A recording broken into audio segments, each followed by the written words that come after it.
Hemelse Vader, vandag wil ons weer die dageraad wakker maak en U aanbid op die 27ste Augustus 2020 en verklaar dat ons glo, Here, dat U heers, dat U die Almagtige is, dat niks voor U kan standhou nie, dat U 'n God is van die verbond, wat vir ewig dink aan die verbond en wat oor U lippe gegaan het, verander U nie. En ons onthou dat die woord sê dat die Here Jesus Christus altyd leef om vir ons in te tree. En Here Jesus, ons wil vandag U gebede hoor. Ons wil vandag hoor wat U besig is om te bid vir ons boere, vir die landbouers vir wie U so lief het, vir ons hele land, vir die grond waarop ons loop, Here. Laat ons hoor wat U voor die Vader bring, sodat ons saam met U kan bid. En ons is bewus, Here, dat ons landbouers voel asof hulle in 'n baie nou plek is in hierdie tyd. Met soveel druk van alle kante. Maar Here, nou dank ons U dat ons kan vra dat dit hierdie nou plek geboorte sal gee aan nuwe hoop, soos 'n geboortekanaal, nuwe hoop, nuwe lewe, nuwe begrip, nuwe wysheid, nuwe verstand, nuwe insig, kennis, die sewevoudige Gees van God, om hulle te bedien, om aan hulle oop te breek, die nuwe planne wat U het. Here, oop te breek U grootheid, sodat geloof kan groei in U, in 'n tyd van benoudheid. En Here, U woord sê, Jesus het gesê, dat U woord gees en lewe is, dat dit lewe voortbring. En wanneer ons U woord proklameer, dan het dit skepende krag. En ons verklaar vandag oor landbouers, Levitikus 26, wat sê, as julle in my insettinge wandel en my gebooie hou en dit doen, sal ek julle reëns gee op die regte tyd, en die land sal sy opbrengs gee, en die bome van die veld sal hulle vrugte gee, en die dorstyd sal vir julle aanhou tot die druiweoes, en die druiweoes sal aanhou tot die saaityd, en julle sal brood volop eet en veilig in julle land woon.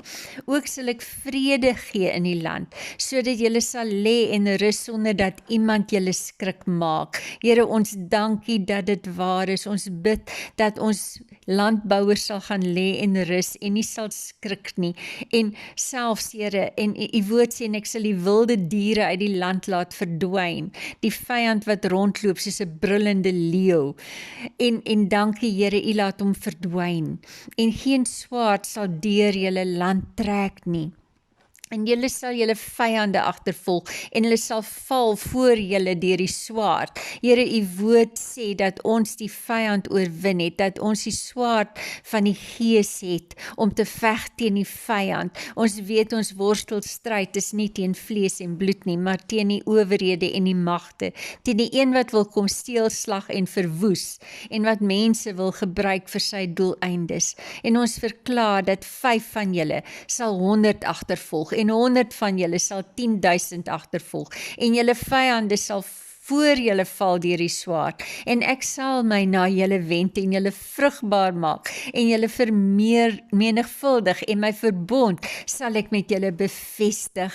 Here, dankie dat U self na ons landbouers wend, en dat U verbond met hulle bevestig, want U is die God van die verbond, en julle sal ou koring van vorige jare eet, en die oue laat plek maak vir die nuwe, en ek sal my tabernakel onder julle oprig, en my siel sal van julle geen afskeid hê nie. Here, dankie, ons roep na U, dat U tabernakel opgerig sal word op elke stuk grond, dat U teenwoordigheid daar sal woon, dat U heerlikheid daar sal woon, dat dit die gevolg sal hê, dat dit peste en pla verdryf, dat dit gevare weghou, Here, en dat daar 'n aanbidding aanbidding op elke stuk grond na U sal opgaan, die herlewing om deur te breek, want Here, U kom maak woning by hulle. En ek, sê die Here in vers 12, sal in jul midde wandel en vir julle 'n God wees, en julle sal vir my 'n volk wees.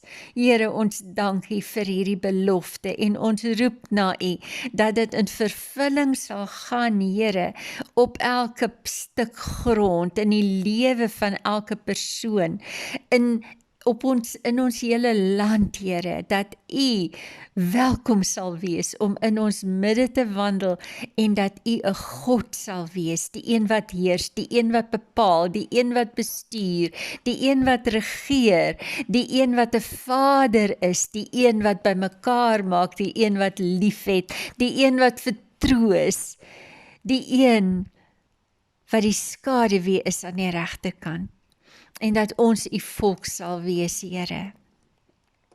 En ons wil verklaar uit Psalm 125, die wat op die Here vertrou is soos die berg Sion wat nie wankel nie, maar bly tot in ewigheid. Rondom Jerusalem is berge, so is die Here rondom sy volk van nou af tot in ewigheid. Here, dankie vir daardie beskerming. U is rondom ons tot in alle ewigheid, want die scepter van goddeloosheid sal nie rus op die erfdeel van die regverdiges nie.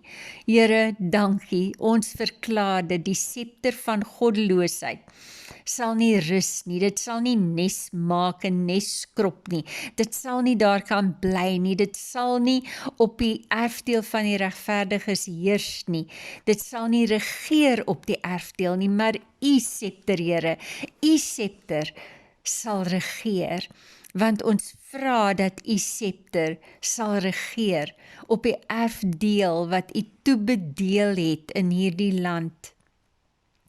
Here, ek bid dat landbouers sal onthou dat hulle soos Moses kan wees wat verlossing bring aan die mense op die land, dat hulle daardie staf sal uitstrek en dat dit groot en magtige dinge vir die Here se eer sal bewerkstellig. Here, dankie, U heers in ons land, ons verklaar dit. En Here, ons dankie vir die reën ook nog weer eens, op dele waar dit nog nie geval het nie, waar dit nog droog is, wat nog reën het. Here, want U is 'n goeie Vader. Ons verheerlik U groot en magtige naam en buig die knie voor U en sê amen. Om hierdie gebed te ontvang elke 2 weke, WhatsApp jou naam, jou plaas of dorp of stad se naam na 063 721 5248. Baie liefde van Barbara.